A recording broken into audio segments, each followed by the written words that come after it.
Hi guys! Welcome to my channel and my name is KM, and for today's video nga pala ay ituturo ko naman sa inyo guys kung paano ba ako nagpaparami ng mga coins dito sa Pixels at kung paano rin ako hindi nauubusan ng energy. So let's go!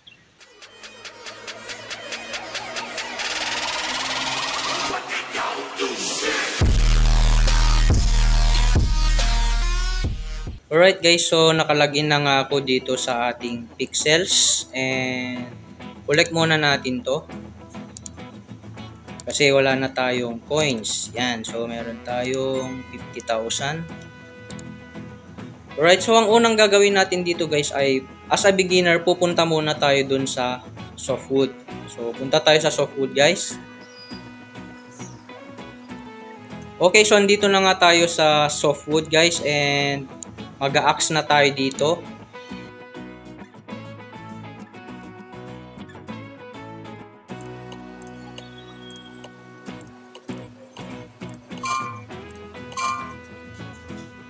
Right guys, so ayun, ang ginawa natin ay nag-axe tayo pero hindi natin puputulin yan lahat guys.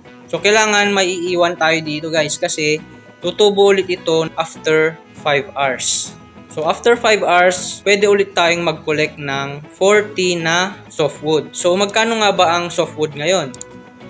So check natin sa market dito sa Pixels Tips. So ang softwood ngayon guys ay nagkakahalaga siya ng 55 coins. So lagay natin dito softwood 55 coins. So 55 coins ang isa. So, meron tayong 40 na nakuha. And ngayon, ang gagawin natin dito guys ay every 5 hours ay mag-a-alarm tayo. So, for example, nag-start tayo ng 6 AM, then ang next is 11 AM. Tapos, mag-a-alarm ulit tayo ng 4 PM at saka 9 PM. So, dito guys ay makakaipon tayo ng 160 na softwood. And i-multiply natin yan guys sa 55 coins. Yan. So sa softwood makakaipon tayo ng 160 and i-multiply natin yan ng 55. And ang total income natin dyan guys ay 8,800. And by the way nga pala guys, no, kung mahilig kayong mag wood hunting, pwede rin yun guys, no. Kaso ang problema lang sa wood hunting, marami kayong mag-aagawan dun. So, para sa akin, hindi ko siya nire-recommend. Pero kung gusto nyong subukan, pwede nyo siyang subukan guys. Pero sa akin guys, kapag nandito na tayo sa Terravilla, pwede tayong makaipon ng coins dito sa softwood. Okay, so ang next naman na gagawin natin guys ay pupunta tayo sa orange grumpkin.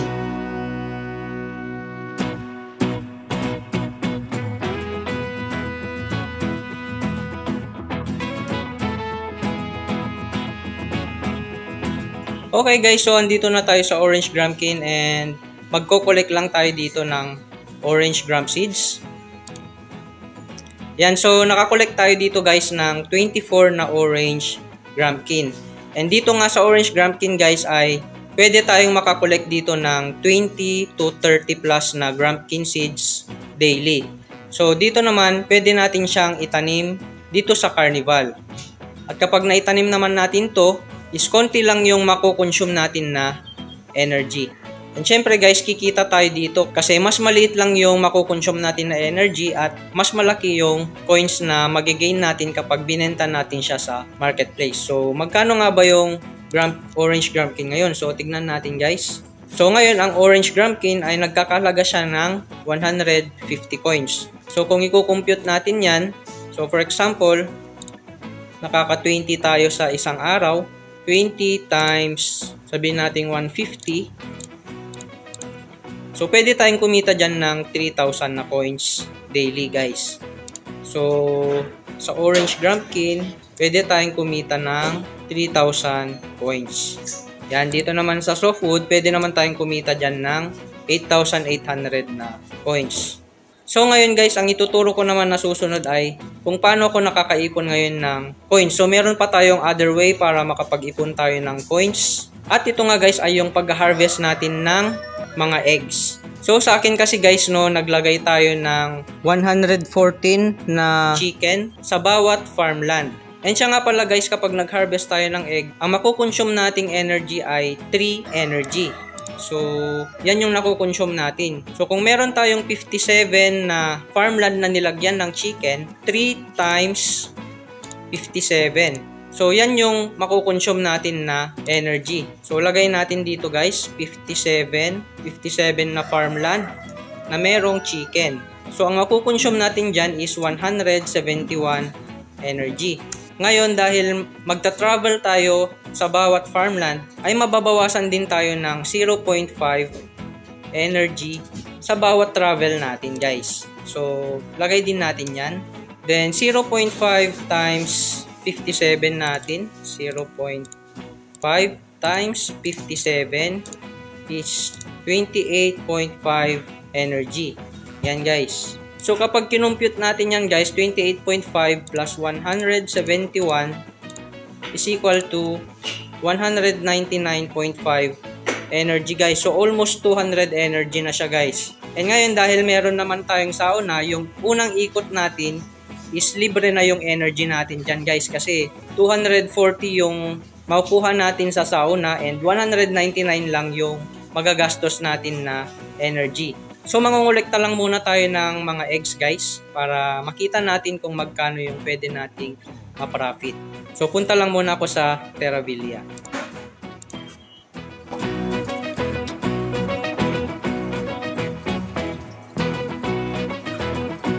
Okay guys, so bago tayo mangolekta ng mga eggs, so ang makukolekta natin guys is 57 times 2. So 57 times 2 is equal to 114 na eggs yung makukolekta natin dito guys. And titignan natin to mamaya guys kung malulugi pa tayo kapag bumili tayo ng energy kapag nag-collect tayo ng maraming egg sa mga farmland. Okay, so pangolekta lang muna ako guys. So, mga 114 din ito. So, siguro ipa-fast forward ko na lang siya para mas mabilis. Okay, so collect muna ako guys, no?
Alright guys, so nakakolect na nga tayo. So tignan natin yung nakolect natin. 103 plus 9 sa sum egg plus 2 sa explosive. So exactly 114 na nga itong nakolect natin guys. And ngayon, kung i-check natin yung price ng egg, is nagkakahalaga nga siya ng 47 coins.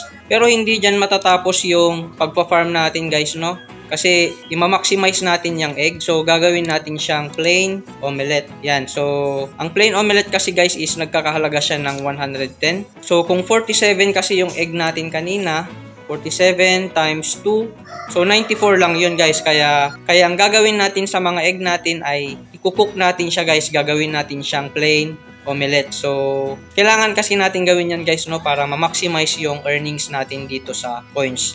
And no worries naman sa energy guys dahil libre lang naman yung pagkukuk ng plain omelette. So i-cook muna natin guys yung mga egg natin. So, gawin natin siyang plain omelette. Then, ibebenta natin siya mamaya guys para makita natin kung magkano yung mapaprofit natin dito na coins. Okay guys, so nandito na nga tayo and magkukuk na tayo ng plain omelette.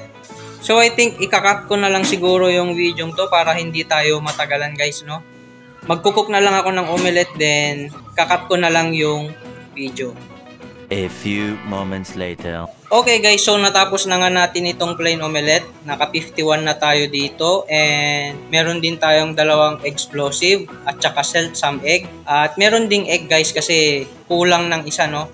Kasi 114 to. Saktong 114 to and 9 kasi yung sum tapos 2 yung explosive kaya 11 yan. Kaya sumobra siya ng isang egg. So ngayon guys ay ibebenta naman natin siya sa marketplace para malaman natin kung magkano ang may income natin na coins. Okay, so punta lang muna tayo sa marketplace.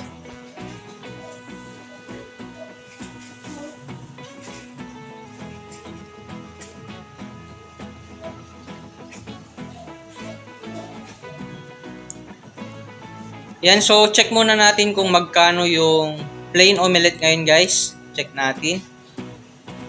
So, ang plain omelette is 108. So, ibenta natin yan ng 108 guys. Or kahit sabihin na natin 107 siguro. So, sell natin to ng 107. Then, max na natin to 51. Next is, tignan naman natin kung magkano yung explosive. 227, 228. So, siguro 227 na lang natin siya. Or 226 na lang. So, 226 para mabilis nating mabenta guys. 226. And next is yung sum egg naman. So, 60. So, benta rin natin yan ng 59. Sum egg, 59. Dito pala, 59. Then, 9. Yan. So, create. And, last na lang is yung egg. May natira kasi tayong egg yan, guys. So, 47. So, siguro, benta rin natin yan ng 47. 47. Yan. And check natin guys kung nabenta na silang lahat. So, nabenta na. Yung egg na lang natira. Ayun. So, nabenta na natin lahat guys. So, check natin sa mail natin. Yan. So, nabenta na natin silang lahat guys. And, collect natin tong lahat. So, tignan natin kung magkano yung kinita natin dito guys sa pagko-collect ng mga egg. So, ilagay muna natin yung coins natin kung magkano yung coins natin. Baka kasi hindi natin makompute ng maayos guys. 51,059. Yan. Then ileless na lang natin siguro yung mako-collect natin. Right? So collect natin. Collect mail.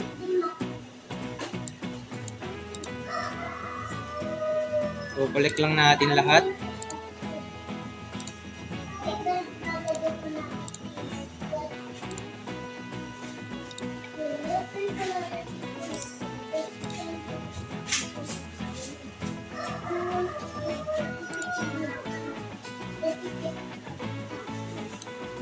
So, ayun guys, no? So, naging 56,895 na siya. So, ilas natin yung 56,895.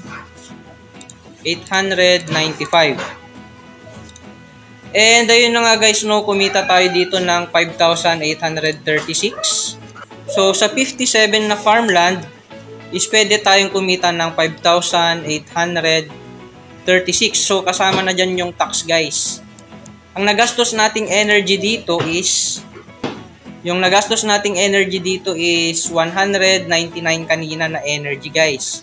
And kung titignan natin dito sa pinagbibilan dito guys kay Hazel, yan, pag nag-buy tayo ng energy drink is nagkakahalaga siya ng 1,000. So sabihin natin energy drink is 1,000 coins and nagbibigay siya ng 50 na energy. So meaning yan guys is 4,000 coins. So 4,000 coins yung kakailanganin natin para magkaroon tayo ng 200 na energy. And sa 200 energy na yun, kapag nag-collect tayo ng egg, ang ma-earn natin is 5,836. So 5,836, iles natin yung energy na magagamit natin.